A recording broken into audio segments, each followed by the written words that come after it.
Yomi Denzel, on ne le présente plus, 1 million d'abonnés, passé d'étudiant fauché à millionnaire en moins d'1 an, gagne près de 3 millions d'euros par mois. Ah, le mois passé, j'ai dû faire entre 2 et 3 millions. C'est un vrai modèle de réussite dans le business. Tout le monde voudrait avoir un coaching avec lui, mais c'est bien évidemment impossible. Du moins, plus depuis l'arrivée de l'intelligence artificielle. L'arrivée des chatbots IA vous permet d'avoir Yomi Denzel dans votre poche, disponible 24 h sur 24, 7 jours sur 7, pour pouvoir répondre à vos questions de manière personnalisée. Imaginez la puissance que vous pourrez obtenir grâce à ça. Mais surtout, imaginez la puissance que vous pourrez fournir à vos clients. Reste bien jusqu'à la fin de la vidéo parce que j'organise le plus gros concours de ma chaîne qui risque littéralement de changer la vie de certains d'entre vous. Et bien évidemment, tout est expliqué à la fin. Ces chatbots utilisent l'intelligence artificielle. Alors c'est pas pour rien, c'est pour répondre de manière plus naturelle et contextuelle aux réponses des utilisateurs. Contrairement aux chatbots traditionnels qui sont basés sur des règles, les chatbots IA s'adaptent au fil du temps. Les chatbots IA peuvent apprendre, s'adapter en fonction des réponses des utilisateurs. Ils sont bien évidemment capables de gérer des tâches complexes, de gérer une assistance personnalisée et de répondre instantanément. Alors oui, certaines vidéos ont déjà traité ce sujet, mais personne ne l'a traité comme je m'apprête à le faire. Je vais tout vous expliquer, de comment est-ce que ça va révolutionner l'éducation jusqu'à comment vendre aussi cher de simples chatbots. Je précise qu'on a besoin d'aucune notion et connaissance en code. C'est normal, t'es sûrement en train de te demander qui je suis. Moi, je suis juste un mec lambda un peu plus déterminé que la moyenne. En réalité, il y a à peine 6 mois, j'étais dans un taf de merde que je détestais. J'avais la boule au ventre le matin quand je me levais. Mon agence AIA m'a littéralement sauvé la vie. Quand je parle d'AIA, je parle d'AI Agency Automation. Le principe c'est super simple, en réalité c'est utiliser l'intelligence artificielle pour faire gagner un maximum de thunes aux entreprises. Que ce soit leur faire gagner du temps ou leur faire gagner de l'argent, en réalité tout est directement lié à l'argent. Pour faire simple, mon taf c'est de tout automatiser, même Yomi Denzel. Car oui, dans cette vidéo, j'ai réalisé un chatbot qui a toutes les connaissances de Yomi Denzel, tous les contenus qu'il a un jour publiés sur YouTube. J'ai donc maintenant un assistant qui peut répondre à mes questions, même techniques, par exemple sur l'entrepreneuriat, le dropshipping, en réalité peu importe le domaine, tant que ça rentre dans le domaine d'expertise de Yomi Denzel. Alors c'est parti, commençons par la base. Pour comprendre le projet, il faut comprendre comment fonctionne un chatbot IA. Alors voici un petit schéma qui va illustrer ça correctement. L'utilisateur va arriver à une question et donc va envoyer une requête sur un chatbot. Ce qu'il faut savoir, c'est que le chatbot que vous voyez, c'est juste l'interface graphique. C'est en réalité une coquille vide. Pour avoir la réponse, le chatbot, il va devoir envoyer une requête à sa base de données. Ensuite, la base de données va renvoyer une réponse à l'interface qui va ensuite l'afficher à l'utilisateur. Pour faire simple, la base de données, c'est simplement les connaissances de votre chatbot. Donc, si vous mettez rien dedans, votre chatbot, il est complètement con. Si on met un PDF de 100 pages sur comment faire pousser des plantes et qu'on vient et qu'on lui pose des questions sur des plantes, bah, il saura vous répondre. A contrario, si on a la même base de données et qu'on vient lui poser des questions sur le karaté, bah, il saura pas quoi dire. Pour compléter ce schéma, l'utilisateur c'est moi. J'ai une demande, j'ai une requête et je vais avoir la réponse à ma question. Pour l'interface graphique, on va utiliser un site qui s'appelle VoiceFlow. Alors, il y a beaucoup de sites qui permettent de faire des chatbots, il y a BotPress, Chatbase, Rubber, mais le soft qui est le plus complet et ergonomique, enfin du moins d'après mon expérience, c'est VoiceFlow. Concernant la base de données, on va utiliser un soft qui s'appelle Flowise. Alors oui, il est possible de gérer directement la base de données sur VoiceFlow, mais ce sera bien moins poussé et bien moins optimisé que si on le fait sur une plateforme qui est prévue à cet effet. Ok, alors lorsqu'on arrive sur VoiceFlow, la première chose à faire, c'est de présenter l'assistant qu'on va mettre en place. Je vais tout simplement écrire « Bonjour, je suis Yomi Denzel, que puis-je pour vous ?» À ce moment-là, l'utilisateur, donc moi, je vais pouvoir poser ma question pour envoyer une requête directement sur le chatbot. Bien évidemment, là, on est en train de configurer l'interface graphique, donc si j'envoie quelque chose, ça me renverra absolument rien. Quelque chose de simple qu'on pourrait faire, c'est directement connecter la base de données de VoiceFlow et envoyer le document qu'on va constituer un petit peu plus tard dans la vidéo. Mais nous, on va se compliquer un petit peu plus la vie, parce qu'on veut quelque chose de vraiment optimisé et de vraiment travaillé. Donc ce que je vais faire, c'est préparer un call API à Flowise. Alors un call API, c'est super simple. Vous devez juste voir ça comme des ponts. Call API, lorsqu'on fait un call API, c'est pour faire un pont vers un autre logiciel, vers un autre site internet. Donc en faisant un call API à Flowise, je vais pouvoir tout simplement envoyer des données vers Flowise, mais aussi en recevoir. Alors généralement, les sites dans l'IA ont toujours une API. C'est ce qui va vous dire ce que vous avez le droit de faire ou pas le droit de faire. Et d'ailleurs, c'est ce que vous allez directement configurer dans un call API. Par exemple, si on configure notre call API en GET, eh bien en fait, on va venir recevoir la donnée. Alors que si on configure notre call API en POST, on va directement pouvoir en envoyer.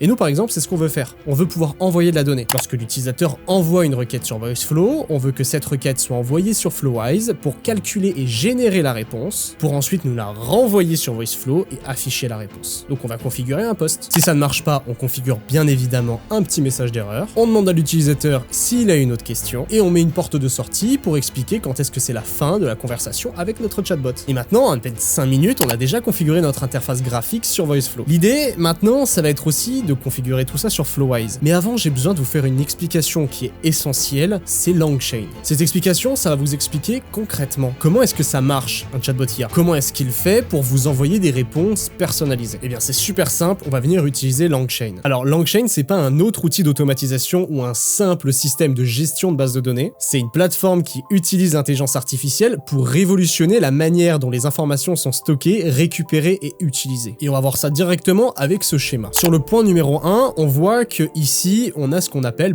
un PDF.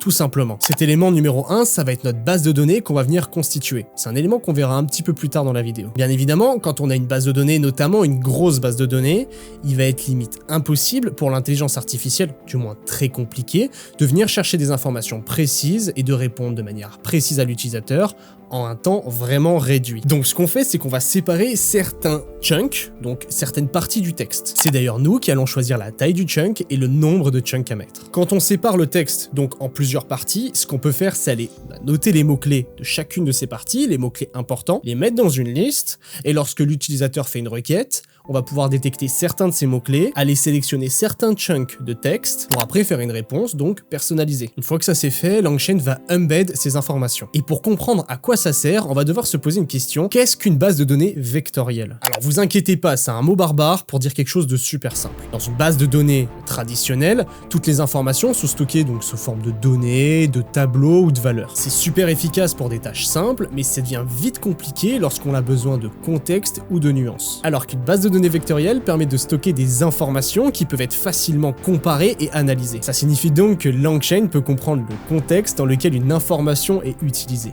Donc notre base de données va être séparée en chunks, dans lequel vont être stockées des métadonnées, puis ensuite tout ça va être converti en vecteurs pour être ensuite stocké dans une vector database. Mais ça fonctionne aussi de l'autre côté. Lorsque l'utilisateur pose une question, sa question va être aussi convertie en vecteur pour pouvoir être compris par la base de données, donc la vector database. C'est bon, maintenant on a enfin compris la logique. Donc ce qu'on va faire, c'est qu'on va aller sur Flowise pour faire un peu le cerveau de notre chatbot. Quand on arrive sur Flowise, le plus important c'est de commencer avec une chaîne. Alors il y a différents types de chaînes, mais nous dans cet exemple-là, on aura besoin de la Conversational Retrieval QA Chain. On va devoir ensuite, bien évidemment, le connecter avec une intelligence artificielle. Et nous, on va venir directement le connecter à OpenAI. Alors il va falloir qu'on mette notre clé API, la clé API qui se retrouve tout simplement sur le site d'OpenAI. Ensuite, on va retrouver un deuxième champ qui va être le Vector Store. Donc en soi, il y a vraiment deux manières de le faire. Alors soit on met un Vector Store en local, ou alors on peut utiliser un Vector Store en ligne. Alors il sera beaucoup plus performant. On peut utiliser par exemple Pinecone. Pour les personnes qui sont encore là, n'hésitez pas à vous abonner, à liker la vidéo, ça me ferait vraiment super plaisir et ça m'encourage à en faire d'autres de meilleure qualité à l'avenir. Ensuite, on a un troisième onglet, l'onglet qui s'appelle Memory. Alors on va devoir le connecter avec un buffer memory. Ça, c'est une connexion qui est essentielle. En fait, cette connexion, elle permet tout simplement que l'IA se rappelle de vous. Donc si vous revenez 2 semaines, même 2 mois plus tard sur votre chatbot, il aura toujours connaissance de qui vous êtes et de la conversation que vous avez eue. Lorsqu'on est maintenant sur la section Vector Store, on a deux choses qui sont nécessaires.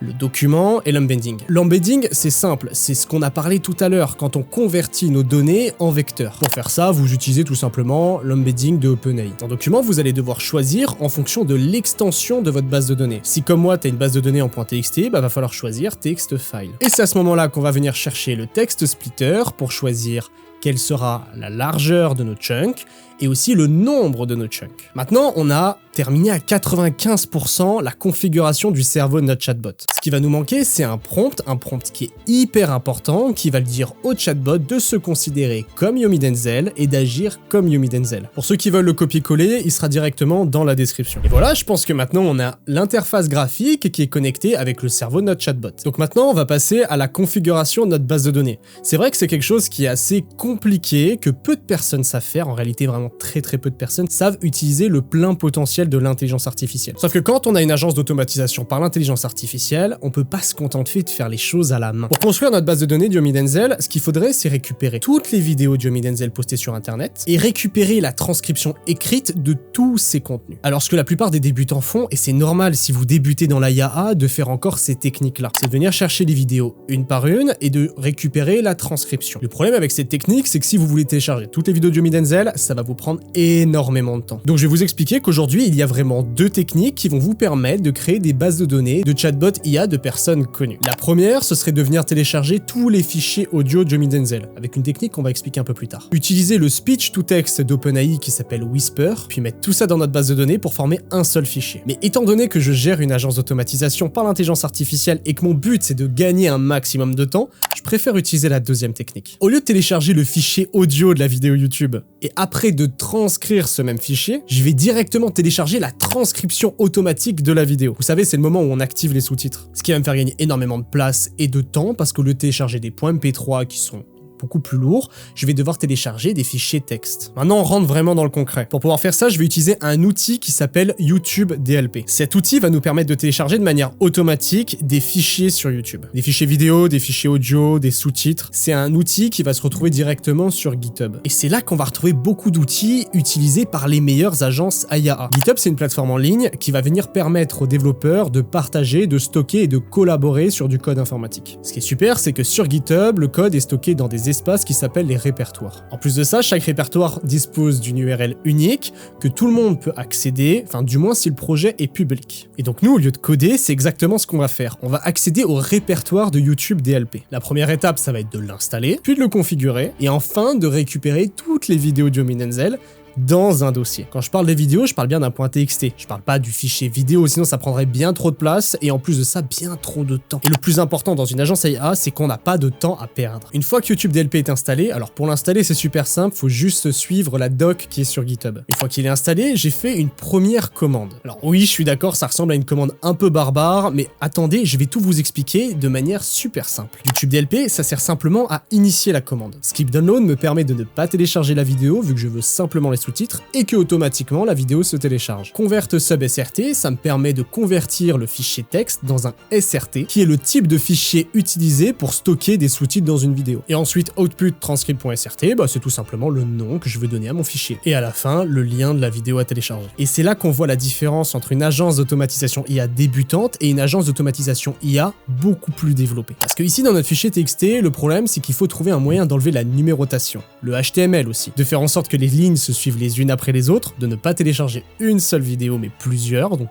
les vidéos de toute une chaîne, et que les vidéos soient séparées avec des titres. Et donc c'est à ce moment-là que je vais devoir malheureusement utiliser des regex. Un regex, c'est l'abréviation de Regular Expression ou expression régulière en français. C'est une séquence de caractères qui sont conçus pour manipuler, chercher et éditer des chaînes de caractères quel que soit le contexte. Et le problème c'est qu'un regex, par exemple, ça ressemble à ça. Mais c'est grâce à ça qu'on va pouvoir régler tous les problèmes, même si mes lignes de commande sont, comment dire, un peu complexes. Et voilà le résultat final. Lorsqu'on envoie le script, le PowerShell va tout simplement me demander l'URL de la chaîne YouTube. Je l'envoie, je mets entrée, et automatiquement dans mon fichier, ça va venir télécharger tous les transcripts d'une chaîne YouTube, y compris les shorts, les mettre dans un fichier TXT et les séparer avec un titre. Bref, tout ce que j'avais demandé avant. Je fais un des plus gros concours de ma chaîne. Le gagnant gagnera 2 heures de coaching avec moi où on abordera plus profondément l'univers du chatbot. On parlera technique, comment le déployer chez son client, tout ce qu'il y a à savoir pour faire ses premières ventes. En plus de ça, je fournirai le script final de PowerShell qui m'a permis de récupérer toutes les transcriptions automatiques d'une chaîne YouTube. C'est un script qui est vraiment puissant. Il va vous permettre de constituer la base de données d'une personnalité connue en quelques minutes. Pour participer, c'est super simple. Vous avez juste à liker la vidéo et à commenter Yomi dans les commentaires. Je tirerai au sort quelqu'un parmi mes commentaires et le gagnant sera directement affiché dans mon Discord